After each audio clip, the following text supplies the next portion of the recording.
Hi guys, Venkatesh గారు నటించిన సంక్రాంతికి వస్తున్న మూవీ 13 డేస్ లో 276 క్రోర్స్ కలెక్ట్ చేసింది. అసలు ఇన్ని గన కోట్లు కలెక్ట్ చేస్తుందని వాళ్ళ టీం వాళ్ళే ఊహించలేదు, అలాగే మనం కూడా ఎక్స్పెక్ట్ చేయలేదు. ఇన్ని గన కోట్లు అంటే ఓరే నాయన మామూలు విషయమా? అక్కడేమో రెండు పెద్ద సినిమాలు ఉన్నాయి సంక్రాంతి అప్పుడు. గేమ్ చేంజర్ ఉంది, డాకు మహారాజ్ ఉంది. అయినా కానీ ఆ రెండు సినిమాల్ని ఈ సినిమా బీట్ చేసిందంటే ఎవ్వరు ఊహించలేదు.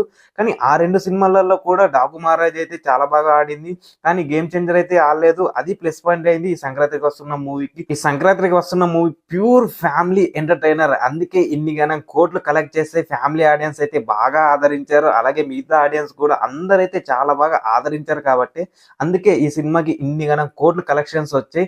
ఇంకా 300 కోట్లు రావచ్చు, 300 ప్లస్ రావచ్చు ఓవరాల్ రన్ టైమ్ లో. ఈ సినిమా తోటి వెంకటేష్ గారికి, అనిల్ రావుపూడి గారికి, దిల్ రాజు గారికి, మిగతా వాళ్ళందరికీ one of the biggest hit గా నిలిచింది ఈ సంక్రాంతికి వస్తున్న మూవీ.